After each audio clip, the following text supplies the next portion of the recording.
nous instruire, nous édifier dans tes voies. Toi qui nous diriges et nous conduis pas à pas. Je te supplie, Père, enseigne-nous et rends-nous enseignables. Éclaire et dispose nos cœurs à écouter ta parole. Que ta parole soit un collier autour de notre cou.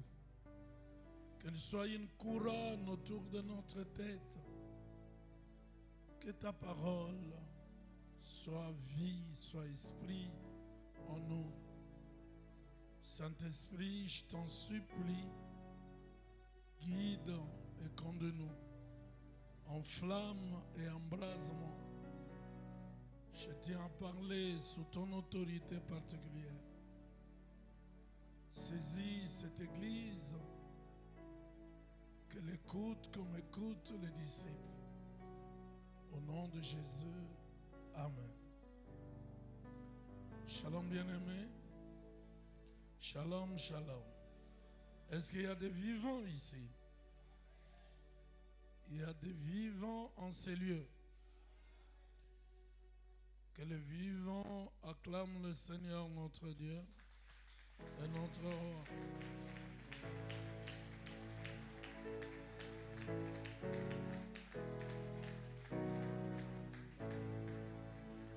Nous pouvons nous rasseoir. Bien qu'absent, je parle avec lui. Je dis merci au pasteur Luc. Je dis merci à toute son équipe, à son épouse, ma fille. Et je dis merci à l'église aussi qui a prié pour moi. Que mon Dieu vous bénisse richement. Que la grâce de mon Dieu repose sur vous. Je suis venu plus comme un enseignant plutôt que comme un prédicateur de l'évangile. Voilà pourquoi nous allons étudier la parole de Dieu. Le sous-thème que le pasteur m'avait proposé, c'est comment vivre la consolation de Dieu. Comment vivre la consolation de Dieu. Il m'avait proposé pour premier passage biblique, c'est dans le livre de Luc, chapitre 2. Nous sommes dans Luc, chapitre 2, verset 25, et puis verset 38. Nous le lisons au nom de Jésus. Et voici, il y avait à Jérusalem un homme appelé Siméon. Cet homme était juste et pieux. Soulignez les deux mots. Il attendait la consolation d'Israël. Et l'Esprit Saint était sur lui. Soulignez aussi, et l'Esprit Saint était sur lui. Il avait été divinement averti par le Saint-Esprit qu'il ne mourrait point avant d'avoir vu le Christ du Seigneur. Il vint au temple, poussé par l'Esprit, et comme les parents apportaient le petit enfant Jésus pour accomplir à son égard ce qu'ordonnait la loi, il le reçut dans ses bras, bénit Dieu et dit: maintenant, Seigneur, tu laisses ton serviteur s'en aller en paix selon ta parole, car mes yeux ont vu ton salut. Salut que tu as préparé devant tout le peuple, lumière pour éclairer les nations et gloire d'Israël, ton peuple. Son père et sa mère étaient là en admiration des choses qu'on disait de lui. Siméon les bénit et dit à Marie, sa mère, « Voici cet enfant est destiné à amener la chute et le relèvement de plusieurs en Israël et à devenir un signe qui provoquera la contradiction. Et à toi-même une épée te transpercera l'âme afin que les pensées de beaucoup de cœurs soient dévoilées. Il y avait aussi une prophétesse, Anne, fille de Panuel de la tribu d'Azer. Elle était fort avancée en âge et elle avait vécu 7 ans avec son mari depuis sa virginité. Restée veuve et âgée de 84 ans, elle ne quittait pas le temple. Elle servait Dieu nuit et jour dans le jeûne et dans la prière. Étant survenue, elle aussi, à cette même heure, elle louait Dieu et parlait de Jésus à tous ceux qui attendaient la délivrance de Jérusalem. Et le peuple de Dieu dit Amen. Avant de m'asseoir là, j'ai trouvé un très beau texte là également derrière. Mais je voudrais prendre Ésaïe d'abord. On va être dans le livre d'Ésaïe.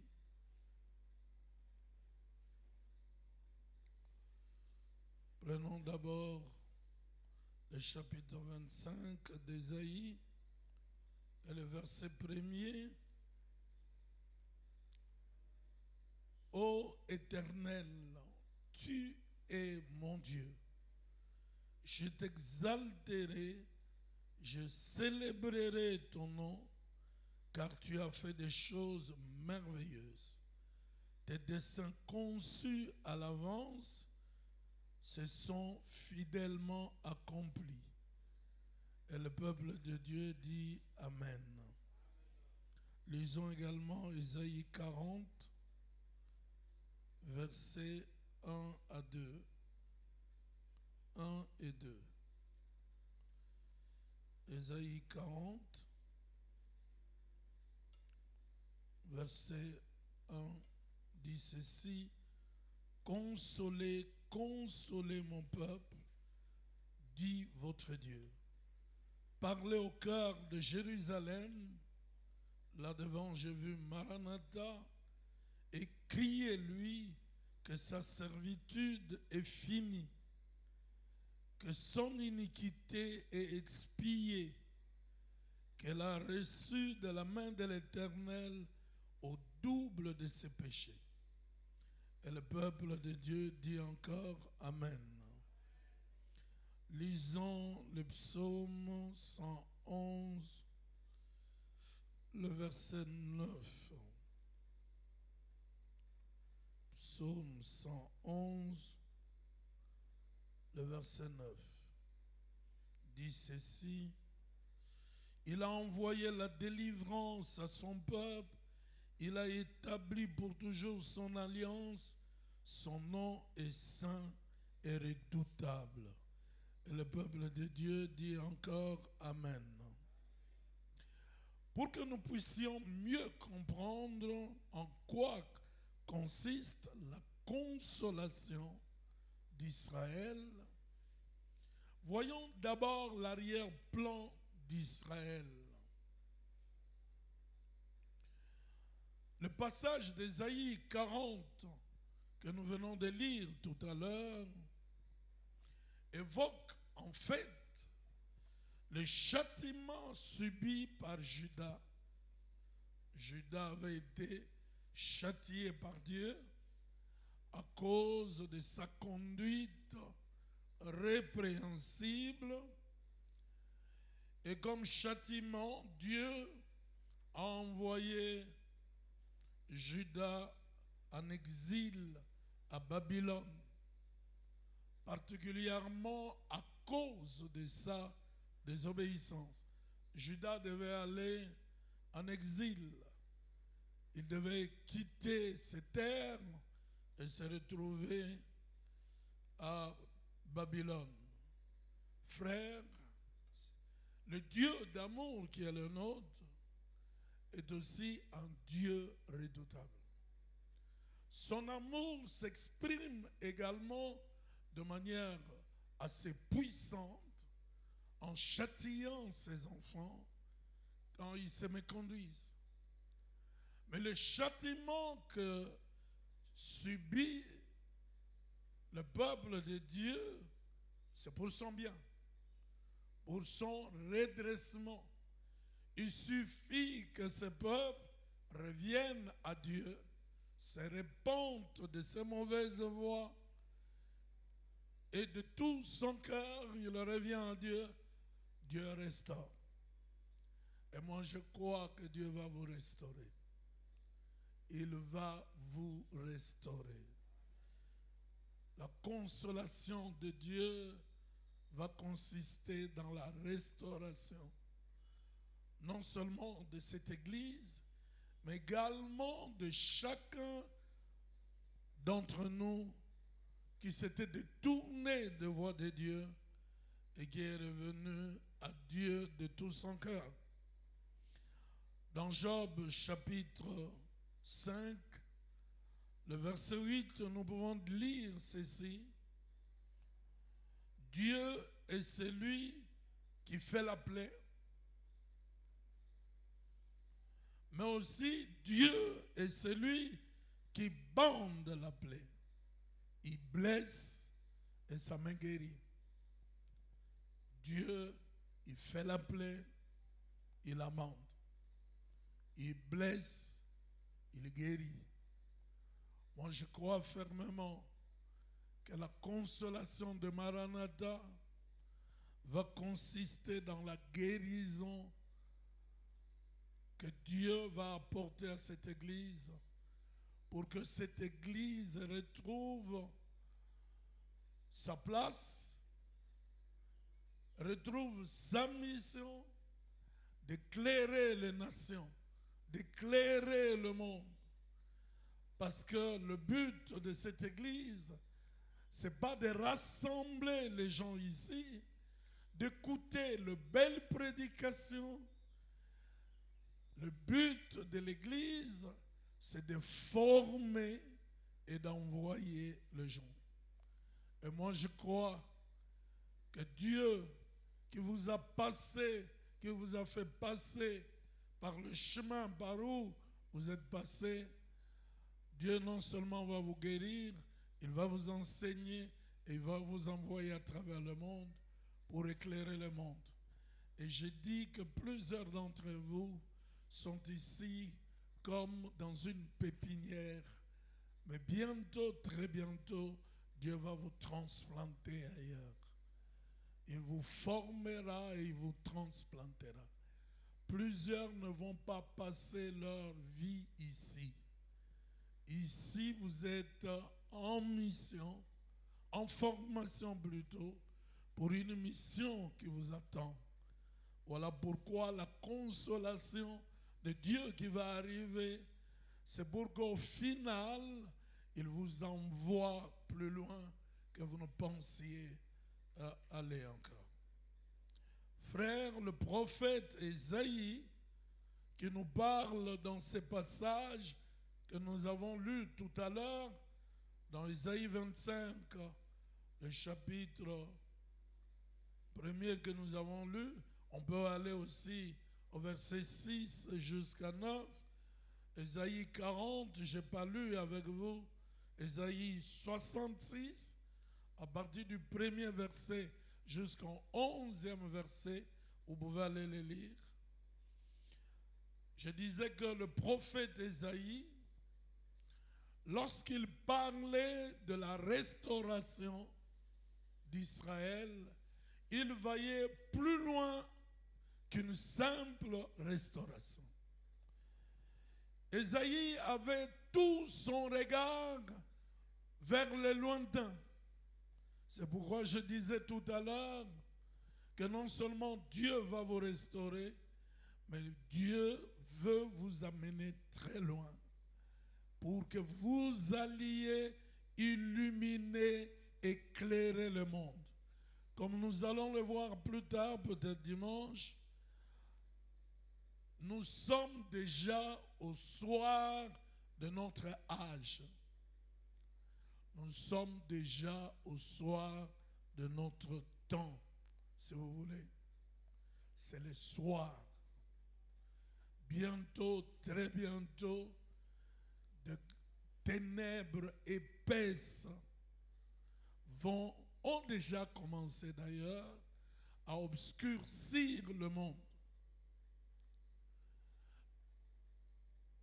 La guerre entre la Russie et l'Ukraine est un des signes qui montrent que nous sommes déjà au soir du monde. Et regardez comment nous, on est en train de souffrir. Et nous allons encore souffrir. Je vous dis que les temps qui vont arriver seront encore plus difficiles que le temps par lesquels nous passons maintenant. Nous allons souffrir. Mais j'ai une bonne nouvelle pour vous. Ceux qui sont en Christ seront gardés par Dieu.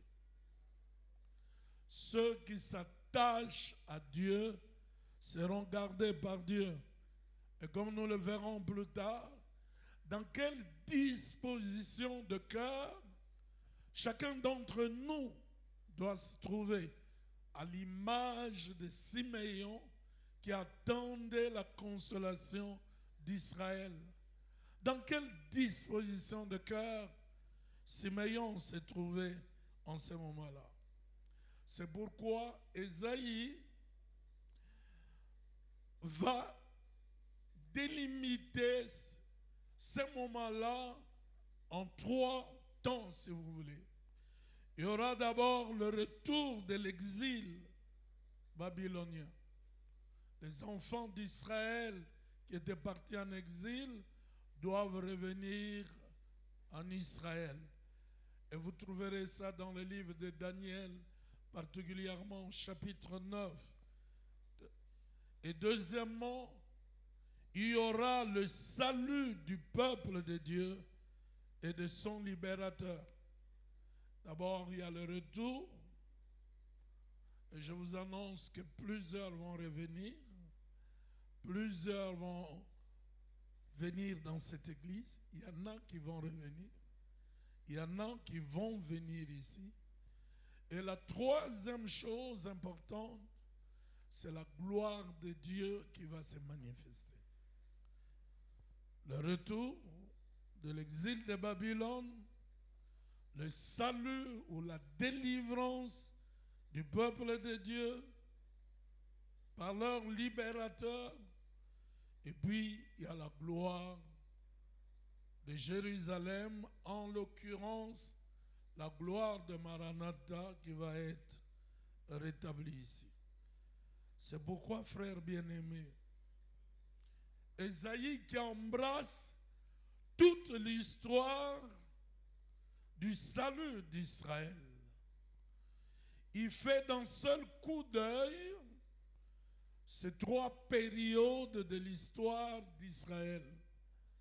Et Ésaïe va annoncer que le peuple non seulement va être pardonné, mais il va récupérer ce qu'il avait perdu. C'est pourquoi réjouissez-vous, Maranatha, parce que votre Dieu va faire de grandes choses avec vous. Réjouissez-vous, parce que notre Dieu ne garde pas sa colère à toujours.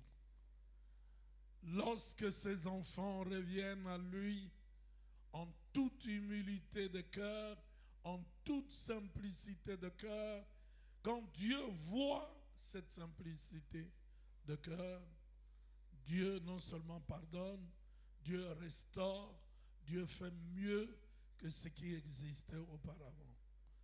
Voilà le message que je suis venu vous apporter. Les Israélites vont redevenir à leur retour de Babylone, vont redevenir le peuple que Dieu chérissait avant.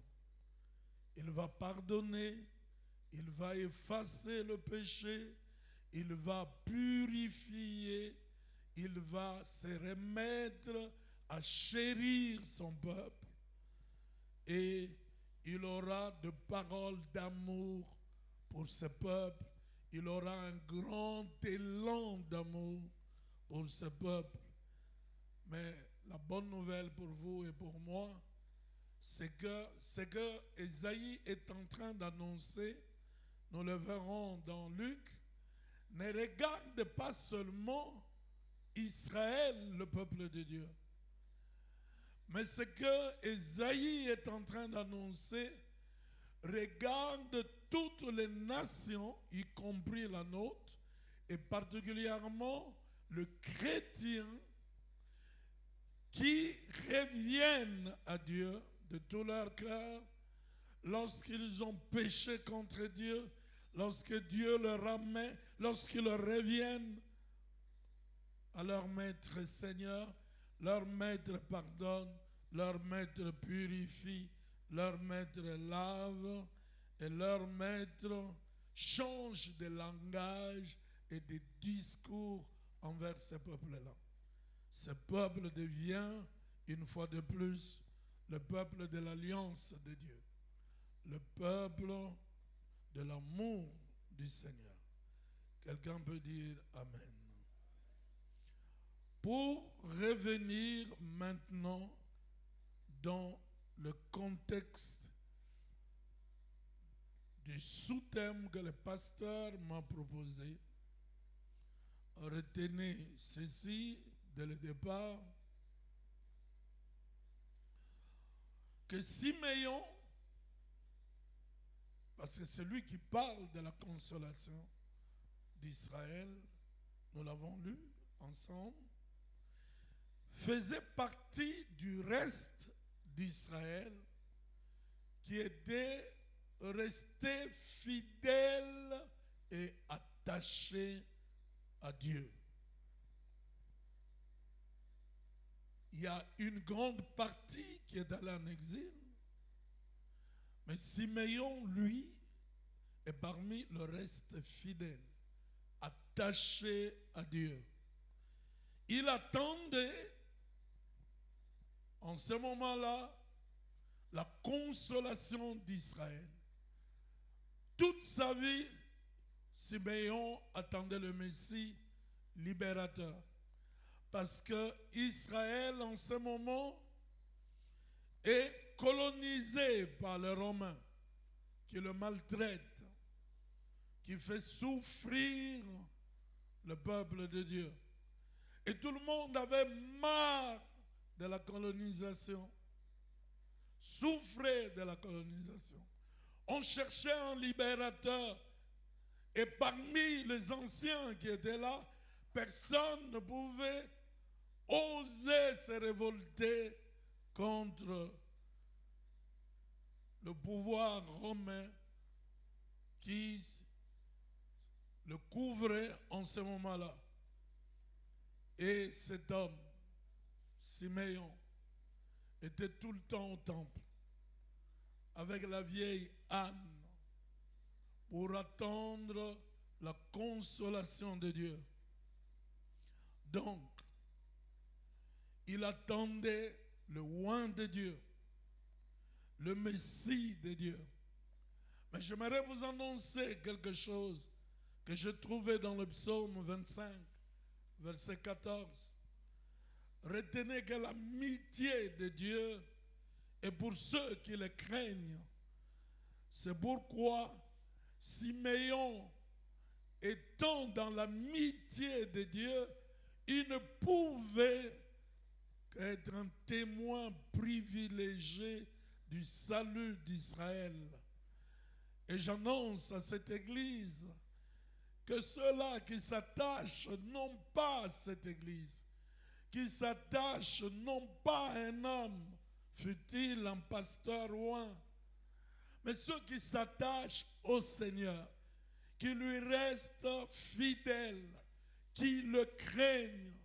L'amitié de Dieu, c'est pour eux. Et ils verront la consolation de Dieu. Ils verront la délivrance que Dieu apporte. Ils verront leur espoir satisfait par Dieu. Ils seront comblés par Dieu. Frères et sœurs, ce n'est pas l'église Maranatha qui est la plus importante. Ce qui est important, c'est l'attachement de chaque fidèle de Maranatha à Jésus.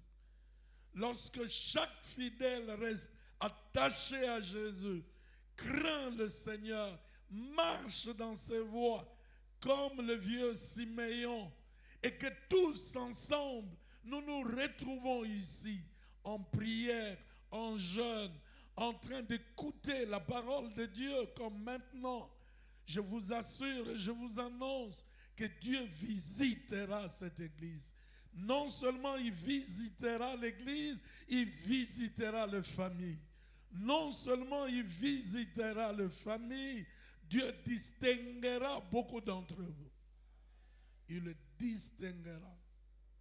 C'est pourquoi soyez ce peuple qui aime l'amitié de Dieu comme le vieux Siméon aimait l'amitié de Dieu. Alors, ce Siméon qui aimait l'amitié de Dieu, ce n'est pas un homme extraordinaire, non. Un homme comme vous et moi, qui a vécu dans une période sombre de l'histoire d'Israël, comme vous et moi aujourd'hui encore. Les conditions spirituelles dans lesquelles Siméon va vivre n'étaient pas de bonnes conditions spirituelles. C'est ce que nous vivons aujourd'hui. C'est pourquoi je vous disais que nous sommes dans le dernier âge, dans la dernière période de notre humanité. Les ténèbres vont couvrir l'humanité tout entière. Mais ceux qui sont attachés à Dieu seront dans la lumière de Dieu. Et ils ne manqueront de rien. Il y a quelqu'un qui entend ça? Alors, qu'est-ce que Siméon fait pendant que les conditions spirituelles d'Israël étaient horribles en ce moment-là? Malgré cet environnement pollué, cette atmosphère irrespirable à cause du péché, à cause des vices, à cause de maux de différentes sortes que vivait Israël en ce moment-là, Siméon avait fait son choix. Son choix était d'abord de mener une vie pieuse. Nous le voyons dans Luc chapitre 2, que nous venions de lire tout à l'heure. Revenons à ce chapitre-là, il est important pour moi. Voilà, le verset 25. Qu'est-ce que le verset 25 nous dit? Et voici, il y avait à Jérusalem un homme appelé Siméon. Cet homme était juste, souligné, et il était pieux. Il attendait la consolation d'Israël et l'Esprit Saint était sur lui. Je vais revenir sur ces 3 ou 4 mots. D'abord, un homme pieux, c'est qui? Un homme pieux, c'est celui qui a un grand respect de Dieu, de sa parole et de tout ce qui touche à la sainteté de Dieu, à la divinité de Dieu. Frère, si tu veux trouver la consolation de Dieu, sois comme Siméon. Un grand respect pour le Seigneur. Un grand respect pour sa divinité. Un grand respect pour sa sainteté. un grand respect pour tout ce que Dieu est. Ce que Dieu est pour vous. Ce que Dieu est pour cette église. Ce que Dieu est pour chaque maison que vous représentez ici. Lorsque vous menez une vie pieuse, comme Siméon, vous êtes dans le bon. Et vous êtes parmi ceux qui vont jouir de l'amitié de Dieu. La deuxième chose que l'on nous dit, Siméon était un homme juste. Non seulement il était pieux, il avait un grand respect pour les choses sacrées, mais Siméon était un homme juste. Qu'est-ce qu'un homme juste? Un homme juste, c'est un homme droit, intègre. C'est un homme qui nourrit un désir intense de voir le Messie. Et son désir intense a été comblé par son Dieu. Un désir intense, droit, intègre. Frères, sœurs, nous sommes dans une période de l'histoire de l'humanité où l'intégrité est rare et précieuse. La droiture qui devait être la règle morale, le niveau de l'homme de manière générale, mais le niveau de l'homme chrétien, l'intégrité est en train de disparaître, même parmi les enfants de Dieu. Combien de frères, de sœurs, combien de pasteurs gardent une vie intègre, honnête. Donnez un peu d'argent à un frère en Christ. Redemandez-le lui au bout d'une semaine, d'un mois, d'une année. Il n'en a plus. C'est parti. Combien de gens sont droits dans leurs engagements chrétiens? Combien? Combien sont encore fidèles à ces engagements? Cet après-midi, pendant que je révisais mes notes, je reçois un coup de fil. À qui ai-je l'honneur? Papa, c'est moi. Moi qui, frère tel.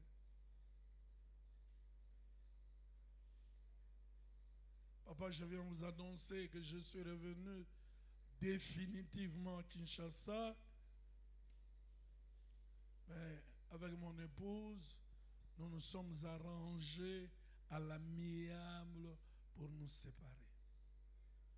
Dans le silence. Il croyait m'annoncer une bonne nouvelle. Mais moi, j'avais le cœur brisé. J'ai arrêté même de lire ce que je faisais. J'ai vu ce jeune homme-là à l'église. Il m'a accueilli dans sa maison. Et quand je partais de sa maison, ils étaient tous à genoux. Sa femme, ses enfants, lui-même. Papa, on a besoin de votre bénédiction. Mais quelques 2 ou 3 ans après, il m'annonce ce qu'il m'a annoncé. Et pourtant, quand j'étais chez eux, dans la maison, il me disait, papa, nous avons réservé cette chambre pour le serviteur de Dieu qui passerait dans cette ville. Le pasteur tel est passé ici. Celui-là est passé là. Nous l'avons accueilli ici. Tel est passé. Nous l'avons accueilli. Vous venez. Nous vous accueillons dans la même chambre. Parce que nous voulons Dieu dans notre maison. Combien d'hommes et de femmes maintenant que l'on est au soir du monde, que les ténèbres sont en train de couvrir le monde. Combien de gens sont encore intègres? Combien sont encore droits? Combien sont justes? Frère, quand j'entends ce que l'IGF est en train de faire ici, les Congolais ne volent plus 10 $ ou 100 $ ou 1000 $. C'est 1 million de dollars qu'ils volent maintenant et construisent de grands immeubles pendant que le pays lui-même ne construit pas. Ça, c'est un autre signe que nous sommes au soir du monde. Et parmi ceux-là, il y en a qui viennent dans nos églises, qui donnent malheureusement parfois leur dîme à l'église. Et nous, les pasteurs, on est contents d'avoir ces grosses dîmes qui viennent du dépouillement de la nation.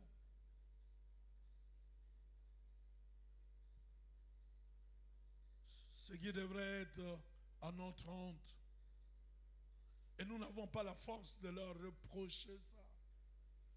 Nous ne nous posons jamais la question comment tu as fait pour avoir cet argent que tu apportes à l'église.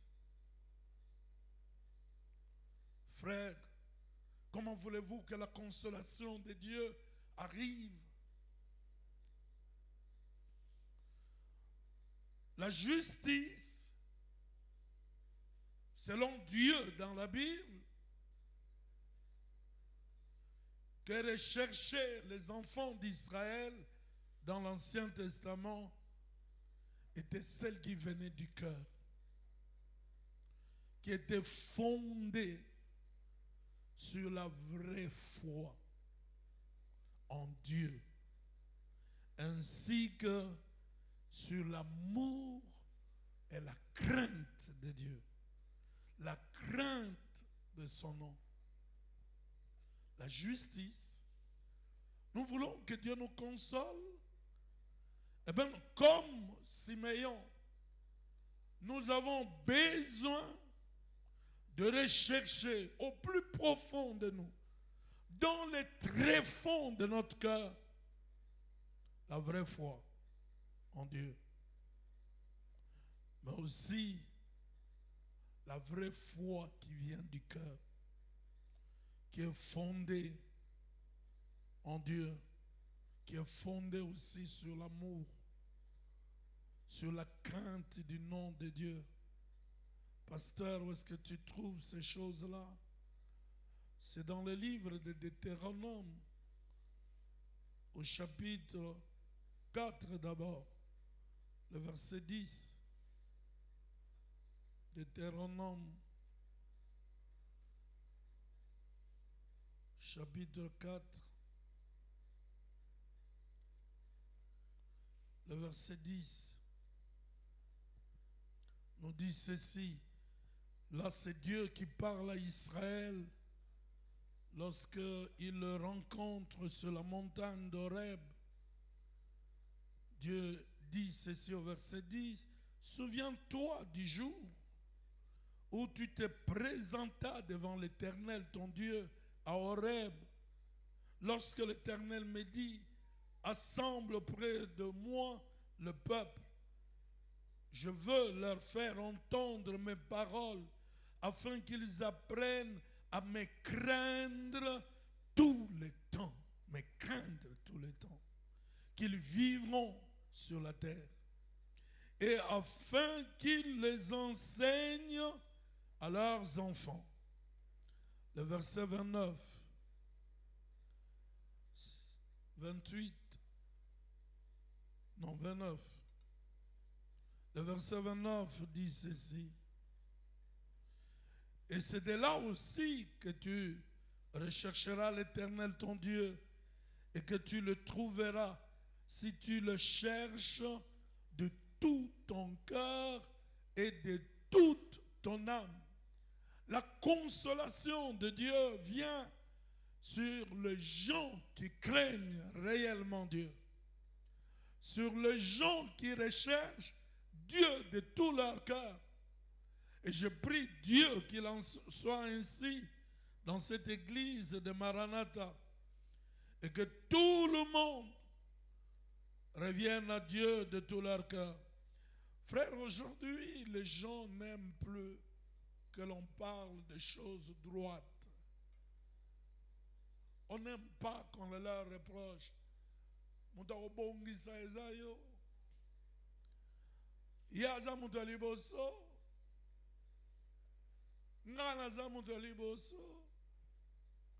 Le problème, ce n'est pas d'être le premier ou le dernier.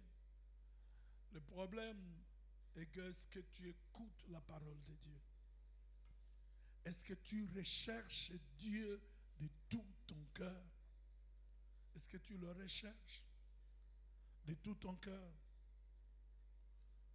Siméon avait manifesté dans toute sa vie ces choses-là.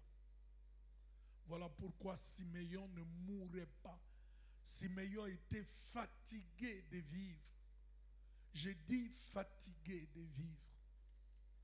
Le poids de l'âge pesait sur lui. Mais il ne mourrait pas tant qu'il n'a pas encore vu la consolation que Dieu avait promis à Israël. Frères, sœurs, ceux-là qui sont attachés à Dieu, qui craignent son nom, qui marchent dans le voie de Dieu, qui le recherchent de tout leur cœur, Dieu a la capacité de prolonger même le nombre de leurs années. De les garder le plus longtemps possible. Il a la capacité de le rajeunir comme il rajeunit les aigles. C'est pourquoi plusieurs d'entre vous qui cherchez à marcher dans des voies droites, vous allez vivre longtemps. Malgré les conditions difficiles dans lesquelles nous sommes en train de vivre. Ces hommes-là de l'Ancien Testament n'étaient pas des hommes parfaits. Non. Ce n'étaient pas des hommes parfaits. Je l'avais dit au début. Siméon, c'était un homme comme vous et moi. Mais la seule différence entre Siméon et chacun d'entre nous, c'est cette soif intense qu'il avait de Dieu. Cette soif intense le poussait à se purifier. Quand il péchait, il se purifiait. Il revenait à Dieu, il se repentait. Il ne voulait pas être désagréable vis-à-vis de son Dieu. Voilà pourquoi Dieu lui a rendu justice à son tour, en lui faisant voir le roi de Dieu, le Messie, que Dieu avait promis à Israël qui devait venir. Ce n'étaient pas des hommes parfaits. Ils péchaient. Et Dieu savait.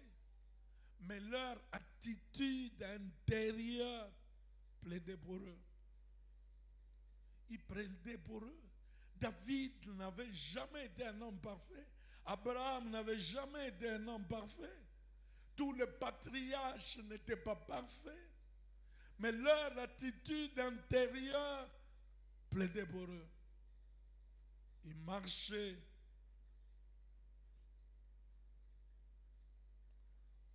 Être droit devant Dieu signifiait également pour eux se conformer à la parole de Dieu. La conformité à la parole de Dieu. Frère, est-ce que vous avez cette habitude de vous demander, est-ce que l'acte que je pose est conforme à la parole de Dieu? Est-ce que les paroles que je sors sont conformes à la parole de Dieu? Est-ce que Dieu sera glorifié dans mes actes? Est-ce que Dieu sera glorifié dans mes paroles? Est-ce qu'il sera glorifié? Est-ce que ce que je fais trouve l'approbation de Dieu? Pas l'approbation des hommes, mais de Dieu. Est-ce que ça trouve l'approbation de Dieu? Si cela ne trouve pas l'approbation de Dieu, je ne le fais pas. Je ne le fais pas. Pourquoi le ferais-je? Pour faire plaisir aux hommes et après? Que ferais-je de Dieu après? Que ferais-je de mon cœur quand je serai seul et que tout le monde autour de moi me quitte? Que ferais-je de mon cœur quand je serai là sur mon lit le soir? Que ferais-je? Frère, Siméon était aussi un homme marqué par la présence du Saint-Esprit. Regardez ce que l'on nous dit. Il est venu dans le temple divinement averti par le Saint-Esprit. La présence du Saint-Esprit était permanente en lui. Puisqu'il menait une vie qui glorifiait Dieu, comment le Saint-Esprit ne trouverait pas sa joie à rester dans un homme qui mène une vie qui glorifie Dieu? Comment le Saint-Esprit n'avertirait pas un homme qui marche dans la crainte de Dieu? Comment ne l'avertirait-il pas? Moi, je prie que jusque dans ma vieillesse, que je sois marqué par la présence du Saint-Esprit. Vous savez, quelqu'un qui est marqué par la présence du Saint-Esprit, même le jour de sa mort, pendant que l'Esprit sort de lui, même s'il est dans un hôpital, même les gens qui sont là dans l'hôpital peuvent être guéris. C'est pourquoi c'est important de rechercher cela. La présence du Saint-Esprit lui donne l'avantage d'échapper à la corruption, à la pollution d'Israël en son temps. Frères, aujourd'hui l'immoralité, particulièrement l'immoralité sexuelle,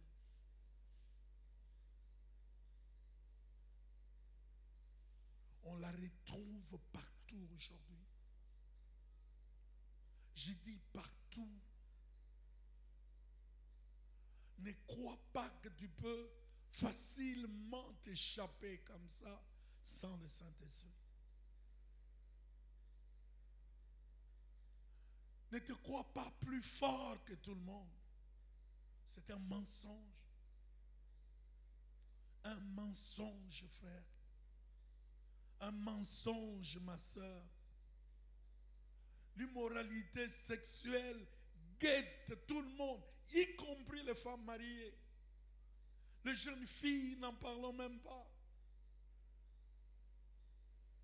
Et si Siméon a échappé à cette immoralité de son temps, généralisée de son époque, et il a fondé son espérance sur le Messie qui devait venir, il a été aidé en cela par le Saint-Esprit. Frère, dans la vie, il faut avoir un objectif que l'on vise. Il faut avoir une attente. Quelle est l'attente de votre vie aujourd'hui? Aller en Europe? Bâtir de grandes tours? Courir à travers le monde? Quelle est votre attente? Laisser des millions comme ceux que nous entendons ici, qui volent, qui vont et qui reviennent. Quelle est votre attente? L'attente la plus profonde de votre cœur, c'est laquelle? L'attente la plus profonde de Siméon était de voir le Messie. Et je vous annonce, ou je vous rappelle, que le Messie revient bientôt. La grande attente du chrétien, c'est de voir le roi dans sa gloire. C'est Dieu que tu as adoré sans l'avoir vu. C'est Dieu que tu as servi sans l'avoir vu. C'est Dieu devant lequel tu t'es prosterné sans l'avoir vu. C'est Dieu pour lequel tu t'es privé de beaucoup de joie selon le monde. Mais que ce jour-là, tu le vois dans sa gloire. L'espérance bénie de Siméon, c'était de voir le Messie, le roi qui avait été promis, annoncé à travers tous les prophètes de l'Ancien Testament, annoncé à travers le psaume. Mais ce jour-là, ses yeux, pas les yeux d'un autre, les yeux de Siméon ont vu le roi. Non seulement Siméon a vu le roi, mais Siméon a porté le roi dans ses mains. Quelle est ta grande attente aujourd'hui, ma soeur? C'est le mariage, le voyage, c'est quoi ta grande attente? Je vous dis que nous sommes déjà au soir. On est dans le dernier âge de l'humanité. Ta grande attente, c'est laquelle? Quelle est ta grande soif? Tu attends quoi pour le moment? Toute ta vie, tu es en train de la bâtir par rapport à quoi? Par rapport à quel objectif? Tous ceux qui courent dans les stades, ils courent vers un objectif donné. Tous les pèlerins de ce monde, ils ont un lieu où ils vont. Ils ont une destination finale. Tout ce que tu vis, tu fais dans ce monde, pour quelle destination finale? C'est ça le plus important de la vie d'un chrétien. Maranatha, quelle est votre destinée finale? Siméon attendait Dieu, la consolation qui viendrait de lui. Vous vous attendez quoi?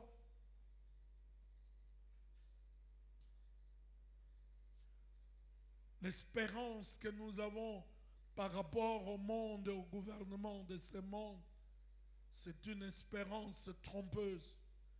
Regardez combien nous sommes déçus aujourd'hui. Nous avons attendu. Mais qu'est-ce qui reste de notre attente? Mais je vous annonce une bonne nouvelle. Ceux qui attendent tout de Dieu ne seront pas déçus. Si le gouvernement ne peut rien, si les hommes, vos frères et sœurs ne peuvent pas, mais Dieu peut faire quelque chose pour vous. Vous ne finirez pas votre pèlerinage sur la terre malheureux. Le Seigneur vous consolera. Il vous consolera et vous fera du bien. Alléluia. La consolation est possible encore aujourd'hui. Comme nous le verrons prochainement, c'est possible. C'est possible que le Seigneur vous console. C'est possible. Combien de fois j'entends des gens venir me dire merci, pasteur. C'est Dieu qui m'avait envoyé dans cette église. Parce que ce que j'entends, ce que je vois et j'entends, ça me prépare à des choses que je ne pouvais pas avoir ailleurs. Je me suis dit, je viendrai dans cette église, je vais parler calmement pour que vous entendiez clairement ces choses et pour que ces choses pénètrent dans votre vie et qu'elles bouleversent votre vie. Je veux des hommes et des femmes bouleversés par le message de la consolation de Dieu et non pas par le message des discours persuasifs du langage humain, Le langage humain est trompeur. Il est trompeur. Je ne veux pas que nous, vos pasteurs, nous puissions vous tromper aussi. Que Dieu vous bénisse, qu'il bénisse sa parole.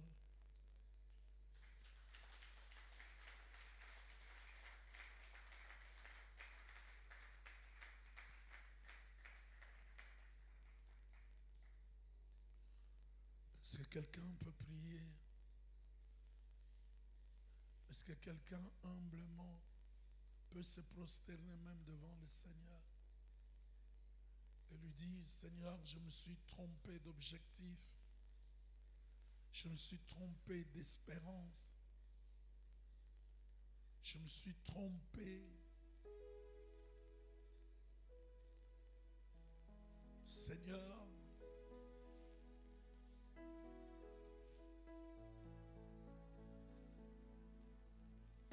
je me suis conduit comme tout le monde.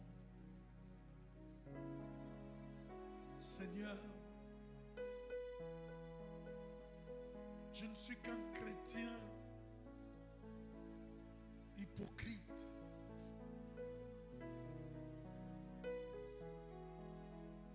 Il n'y a qu'une étiquette de chrétien sur moi. Mon plus profond de moi,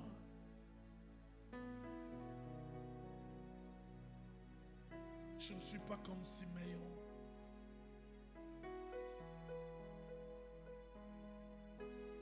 Où est le respect que je dois à Dieu, que je dois aux choses sacrées? Je suis un chrétien formaliste. Les gens qui me voient au dehors, ils m'admirent. Les gens qui me voient dehors, ils veulent m'imiter.